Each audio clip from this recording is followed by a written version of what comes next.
Welcome back to another episode of the Bear Trap on the Boomer Bust channel, a Bears podcast by a Bears fan. I'm your host, Terry, and today, Khalil Mack just got traded. Okay, we got our first big move of the new regime under, almost said Ryan Pace again. What is Ryan Pohl? I forgot. I honestly forgot. I know it's Ryan, but under the new regime of Ryan and Matt, we got our first major move. Khalil Mack is traded to the Los Angeles Chargers for a second round pick this year and a sixth round pick next year. So it's not a great haul. I saw the one article they have, blockbuster trade. Ain't nothing blockbuster about it.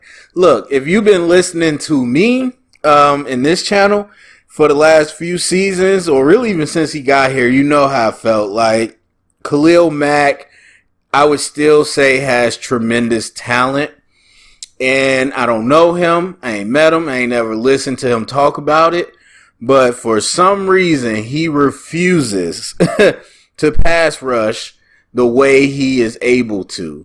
Again, if you listen to my draft stuff, you listen to anything I talk about football wise, pass rush, D-line, that's my big area. When you're talking about that and you're talking about the best, you're talking about leaning around the corner. The ability, some people call it run the hoop. I say run the arc to the quarterback, whatever you want to call it. That is the main thing. And I've talked about that with Robert Quinn, looking at, not even looking at his film, but talking to where he's been since he got in the league. And that is a guy who probably has the best ability to lean we've ever seen in the league. And he turned that juice back up this year. Because, yes, there's speed, there's explosion, there's power, there's hand technique, there's a lot of stuff. But at the end of the day, the number one thing, the only thing you need is to be able to lean around that corner to get under the block, keep your balance, and stay tight to the quarterback. And Khalil Mack has that ability, man. He's one of the best, and he didn't use it. I don't know why. He liked to play bully ball way too often. A lot of times just running into linemen, which is not as fast and efficient, and just trying to overwhelm people. And we know he's strong. We know all that. But I don't think that makes for the best pass rush. There's some times when you need to do that. There's some times where you need to be more in tune to your core skills. And I never felt like he did that on a consistent basis.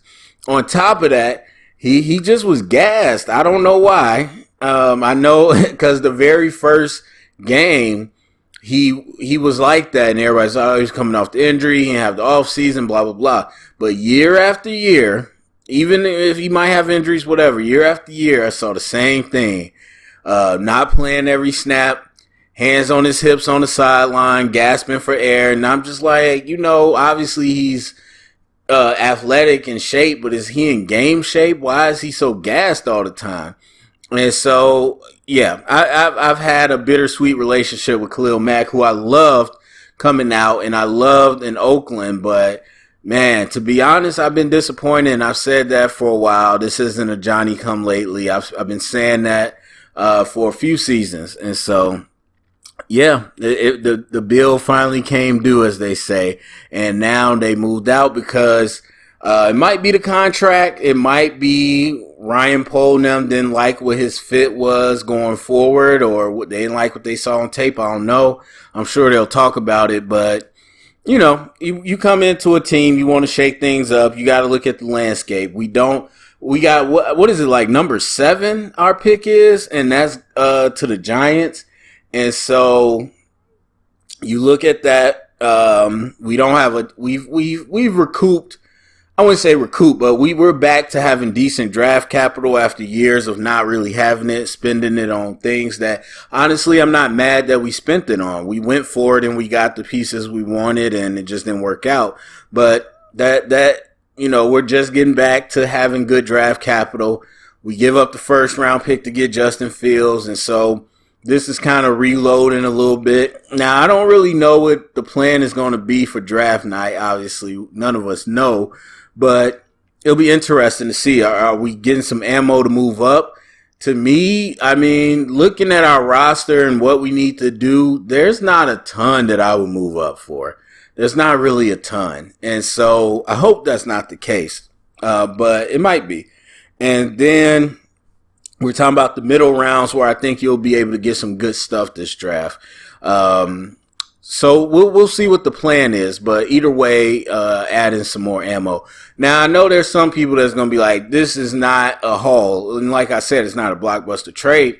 A second round pick this year is valuable, but a 6th round pick next year, just, compared to what we gave up. And it's not an apples to apples thing. People do that too many times. But if Khalil Mack was saw by the rest of the league, or seen by the rest of the league as the type of player that the announcers and everybody hype him up to be, you would think you would have a better deal than this. So it's not groundbreaking, but it's a move. And so I think we're going to be adding some younger pieces to the team. And then obviously I think a free agent will be going after some veterans that either have had some type of crossover with Eberflus, or at least that he knows of. So we'll see there.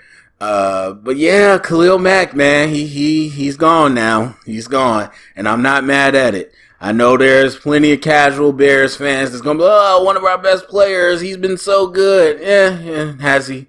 And really, I don't know how to feel. I would have to sit down and look at the whole numbers and stuff, but I don't know how to feel about Robert Quinn just being as old as he is. I mean, he did a good job, but it's like, are we staying pat? How much flexibility do we have in the cap? Is he going to ask for more? Because, I'm willing to ride his contract out with no additional money. But other than that, I don't know. Because especially that production was just, it popped out of nowhere. And again, Robert Quinn's one of the best to lean around that corner, but is he going to do that again next year? But even if he stays, again, I think he's done more than what Khalil Mack did. So I'm fine with that. And yeah, we'll kind of see. So I know people have been buzzing around about every little thing they can about Ryan Poles and Matt Eberflus. And it's just like, as I've said, you got to wait and just see what they do. And this is the first big thing they've done. So obviously we'll be going into free agency and then the draft, and then we'll really get an idea. But what do y'all think about this? What do you think about Khalil Mack getting traded? Do you think it's a good deal, bad deal? Do you think we should have kept him? How do you think he's done as a Bear? Go to the comment section. Let me know. Share it around. Get the conversation started.